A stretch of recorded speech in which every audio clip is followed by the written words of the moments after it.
Brought to you by Technopova Curve 5G. Discover new horizon.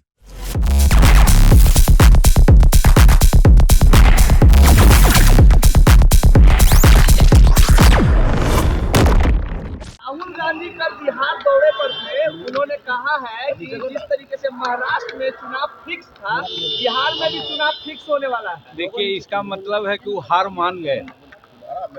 हार मानने वाले लोग यही करते हैं। आज नहीं 1980 से हम लोग विधायक वगैरह हैं, मंत्री हैं। जब हार हो जाती थी तो लोग कहते थे कि रसिया से बैलेट पेपर ला करके किया गया है, और उसी राहुल गांधी जी कर रहे हैं कि आज हार देखते हुए कह रहे हैं कि महाराष्ट्र जैसे फिक्स था वैसे फिक्स किया। उनकी बात बहुत लोग अब नहीं मानते हैं, हल्की बात वो बोलते हैं।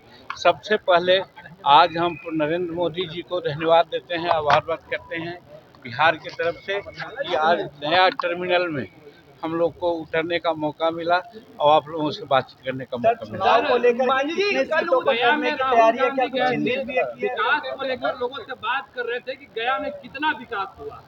और देखिए, दशरथ मांझी के परिवारजनों से भी उन्होंने मुलाकात किया है। ये कौन बड़ी बात है? अब मिलना चाहिए था उनको 10 वर्ष पहले। आज क्यों मिलने आए? जब चुनाव है तब दशरथ मांझी की बात सूझी। दशरथ मांझी के लिए वहाँ पर्यटन केंद्र बना दिया, हम लोग हॉस्पिटल बना दिया, उनके बच्चों को एम्प्लॉयड कर दिया और उनको भारत रत्न की उपाधि हो, इसके लिए हम लोग प्रयास कर रहे हैं।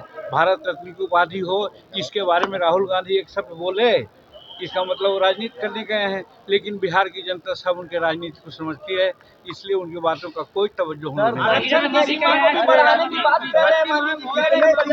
लड़ने की तैयारी है? एक को कोई बोलिएगा तब ना, एगो कोई बोलिए। सर, कितने सीटों पर लड़ने की तैयारी की? कुछ चर्चा यह है कि लोकसभा के तर्ज पर ही सीटों का फॉर्मूला तय होगा इंडिया में। ये आप लोग जो समझिए, हम लोगों का सीट पर किसी प्रकार का कोई बात नहीं हुई है और एनडीए में सीटों के लिए बंटवारा के लिए कोई हिच नहीं है।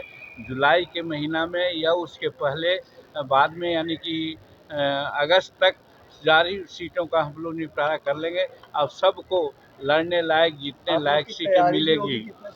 हम लोग समूचे 242 सीट पर हम लोग चुनाव लड़ रहे हैं, क्योंकि लड़ना भी है और लड़ाना भी है।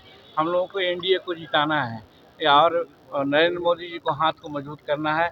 डबल इंजन की सरकार बने, उसकी चिंता हम लोग की। नरेंद्र मोदी को सरेंडर प्रधानमंत्री के साथ जो हुआ उन्होंने सरेंडर कर देते हैं वो हर चीज में। देखिए, बच्ची को लेकर तेजस्वी यादव सवाल है, मांझी जी चुप क्यों है? देखिए, दलित बच्ची के साथ जो बातें हुई है उससे हम लोग भी दुखी हैं और हम लोगों ने सरकार से बात की है। उनको हर तरह का मुआवजा और जो ऐसा कुकर्म किया है उसको समुचित कार्रवाई करने के लिए, और हॉस्पिटल में किसी प्रकार की गड़बड़ी हुई है सभी डॉक्टरों पर, चिकित्सकों पर समुचित कार्रवाई की गई है, आप लोग सब जानते हैं। Brought to you by Technopova Curve 5G. Discover new horizon.